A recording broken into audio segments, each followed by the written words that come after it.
Why do we need empathy if research, both with digital empathy and human empathy, shows that it doesn't have that much of a healing power, especially over serious problems like depression or panic attacks or troubled, angry marriages or whatever? Then but we need techniques to change those kinds of problems. And fortunately, we have fabulous techniques now. But why do we need empathy? Well, one reason we need empathy is because the empathy generates the trust, the warmth, the connection. Now, I have a fabulous video you can watch, and here's the link to it up here or something, where I'm working with a woman who's had 10 years of failed therapy for incapacitatingly severe depression and panic attacks. She was having 5 panic attacks a week for 10 years, and her panic attacks, she always thinks she's on the verge of death, and she's suffered tremendously. Now, in order to, let's say, get her over these panic attacks, I have to get her to see that when she's having a panic attack and she's telling herself, I'm on the verge of death, that's one of the thoughts that triggers panic attacks. People with panic attacks, it's always a thought that creates the panic attack. And what happens with Terry is she'll have a problem with her children, like they'll be acting out, and then she tries to discipline them with love and logic rather than discipline, and they still misbehave, and then she gets anxious and upset, and she hyperventilates like this. And if you hyperventilate now for a minute or a minute and a half, you'll get dizzy and have the same sensation she has. Like tightness in the chest and tingling fingers and that type of thing. Well, if I do that, I just think, I have the thought, oh, this is interesting. This is what happens when you hyperventilate. You get dizzy, and here are the symptoms, and they're interesting, they're harmless. But when she gets that tightness in her chest, she tells herself, this could be a heart attack. I'm on the verge of death, and that triggers the panic attack. And no therapist has been able to get her to stop believing that. She goes to cardiologists, they check her out, they say your heart is perfect, your lungs are perfect, and then she's fine for 2 or 3 days, and then she starts having panic attacks again and says, but this time maybe it's the big one, maybe it's a heart attack. And in order to get her over these panic attacks, I have to find some way to prove to her that it's not true that you're on the verge of a heart attack, you're on the verge of death when you're hyperventilating and when you're getting dizzy. And what that would require for her is to do an experiment to test the belief that she's on the verge of death during a panic attack, because she sits motionless, usually, for fear that any little movement will trigger a heart attack, which just makes things worse.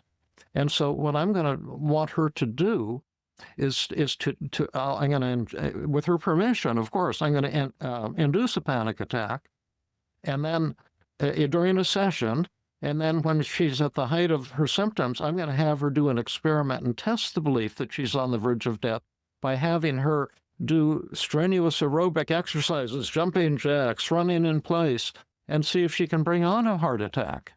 Well, she's not going to do that if she doesn't trust me.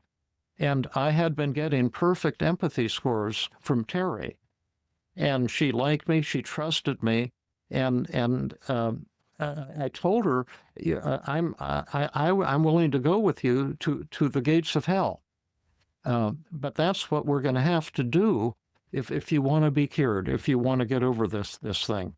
And no anxious patient wants to confront their fears. I know I've had 17 anxiety disorders myself. I've had the fear of blood and horses and dogs and vomiting, and, I've had public speaking anxiety, severe camera anxiety, you name it. So I know the importance of confronting your fears. And so when I told Terry, I tried 15 techniques with her, gentle techniques that didn't work. And then I said, Terry, we're going to have to bring out a big gun here. And next session, I want to induce a panic attack and then have you do an experiment that's going to freak you out, but might have a chance to end this thing once and for all. Well, she got so scared, she went home and canceled her next 2 sessions. But she called and said, Dr. Burns, I like you. I respect you. I'm not dropping out of therapy. But do I have to have a panic attack in your office? I'm terrified. That sounds horrible. And I said, well, Terry, you don't have to. And I'm never going to do anything to violate your trust. But I'm really hoping you'll do this because it'll give us a chance to defeat this thing once and for all. After all, you're having panic attacks 5 days a week. Why not have one more in the office with me? The emergency room is right down the hall from my office, and I'm just really hoping you'll take this big step and do something really bold. I can't guarantee it, but I think it would end your panic attacks. And she finally did it. That's because she trusted me. So you see the empathy, the perfect empathy scores, the trust. She trusted David. And that empowered me to use the powerful tools I needed to use to show her how to end this problem for once and for all. So that's my answer, is that empathy is a good thing in all relationships. And in our Tuesday training group at Stanford, when we do live work and one of the therapists begins to cry and open up and say, I feel like I'm not as good as the other therapist in this group, and I've been hiding it because I'm afraid I'll be judged, and then they cry. That moment connects them with all the other people in the group. And then they can get feedback from the others, say, are you judging me? What do you think about me? And then they get great outpourings of love, and the others say, I have been feeling the same way inside, and I've been afraid that people will see that I'm not as smart as what they think. And then it all brings us together, which is a fantastic thing. So empathy is important in individual therapy. It's important in loving marriages and loving relationships and our relationships with our children and colleagues. The whole world is going to hell in a handbasket. People are murdering each other.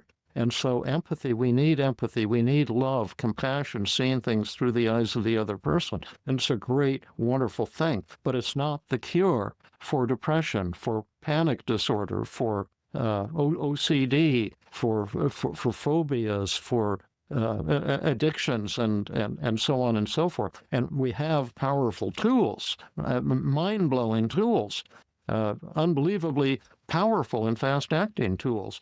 But they require courage and a therapeutic relationship to use those tools. And that's where empathy plays a huge role, but not the causal role in recovery. We can find the causes of things, but we can certainly prove when something isn't a cause. And we've proven over and over again that empathy is not the healing factor in psychiatry and psychology. So that's all for now. If you want to learn more about these tools, you might want to check out our Feeling Great app. You can take a free ride on it and learn about these many cool tools, and also experience the fabulous non-healing empathy of our AI chatbot, who's been trained to be just like David, a little automated David that you can give a try and see what you think.